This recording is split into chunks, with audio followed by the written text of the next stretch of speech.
can't do this." Kate's shining performance at Royal Tour made Prince Harry's ex completely spooked. Coverage of Kate, Duchess of Cambridge, completely spooked Prince Harry's ex-girlfriend by her example on a royal tour, signalling the end of her relationship with the Duke of Sussex, royal biographer Katie Nicholl once claimed. The Duchess of Cambridge left viewers speechless with a faultless performance on the piano at a Westminster Abbey carol service which aired on TV last week. She accompanied singer Tom Walker to play his Christmas single For Those Who Can't Be Here in a touching moment. The Duchess has tickled the ivories since she was a child, and turned to music during lockdowns. She seemed to channel her late mother-in-law Princess Diana, who surprised onlookers with a piano performance of her own during a tour of Australia in the late 80s. Kate continues to impress onlookers with her eloquent delivery of royal duties, staying ever professional while establishing caring relationships with the people she meets. Yet, the example she set proved too much for the ex-girlfriend of her brother-in-law Prince Harry. Royal expert Katie Nicholl discussed Harry's relationship with dancer and actress Cressida Bonas in her 2017 book Harry, Life, Loss and Love. Harry first met Ms Bonas in May 2012 after being introduced by his cousin Princess Eugenie. Her family have direct links to Edward VII and she is the granddaughter of Edward Curzon, 6th Earl Howe. They split amicably in 2014. Ms Nicholl claimed, Cressida had been completely spooked while watching TV coverage of William, Kate and George touring New Zealand and Australia that spring. William, Kate and 9-month-old George embarked on a 9-day tour of Australia in 2014, visiting Canberra and Adelaide on their travels. A friend of Ms Bonas told Ms Nicholl, she was sitting at home watching Kate on the royal tour of Australia, and it was a wake-up call.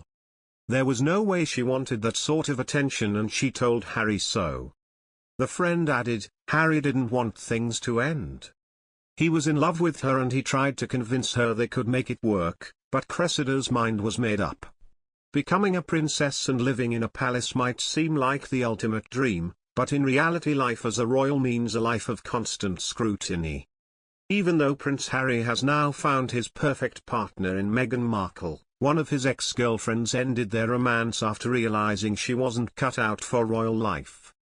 And that realization came after she watched the Duke and Duchess of Cambridge tie the knot in 2011. However, she struggled to deal with the royal spotlight, and it was Kate and William's extravagant wedding that proved to her for the final time that it wasn't the life she wanted. Royal biographer Robert Lacey explains in his book Battle of Brothers that shortly after the wedding, where Harry had been his brother's best man, Chelsea finally ended their long romance.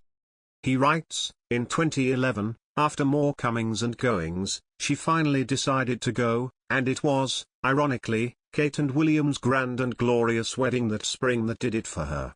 According to a friend, she told Harry that she could never make the scarifies she had witnessed Kate making, particularly when it came to molding her life around the unremitting attention of the press. However, it wasn't just Chelsea who decided against royal life, his next girlfriend Cressida Bonas did too. The Burberry model met Harry in 2012 and the pair dated on and off until 2014. And Robert explains in his book how she became spooked by William and Kate's royal tour of Australia. He says, a rising actress, Cressida did not enjoy the critical remarks that she could hear people making behind her back when she walked down the street in London. She felt that the fame of her relationship put her in a box. In 2014, she was said to have been completely spooked after watching the TV coverage of William and Kate touring New Zealand with baby George in tow. That was not the way she would want to enjoy her 8-month-old son, she regretfully explained to Harry.